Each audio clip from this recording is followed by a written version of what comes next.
ومن الناس من يعجبك قوله في الحياة الدنيا ويشهد الله على ما في قلبه وهو ألد الخصام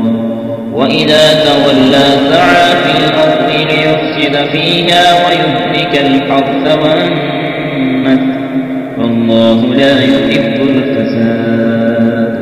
وإذا قيل له اتق الله أخذته العزة بالإثم فحسبه جهنم ولبئس المهاد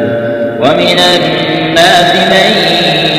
يشري نفسه ابتغاء مرضات الله والله رؤوف بالعباد يا أيها الذين آمنوا ادخلوا في السلم كافة ولا تتبعوا خطوات الشيطان إنه لكم عدو مبين فإن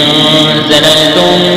من بعد ما جاءتكم البينات فاعلموا أن الله عزيز حكيم هل ينظرون إلا أن يأتيهم الله في ظلل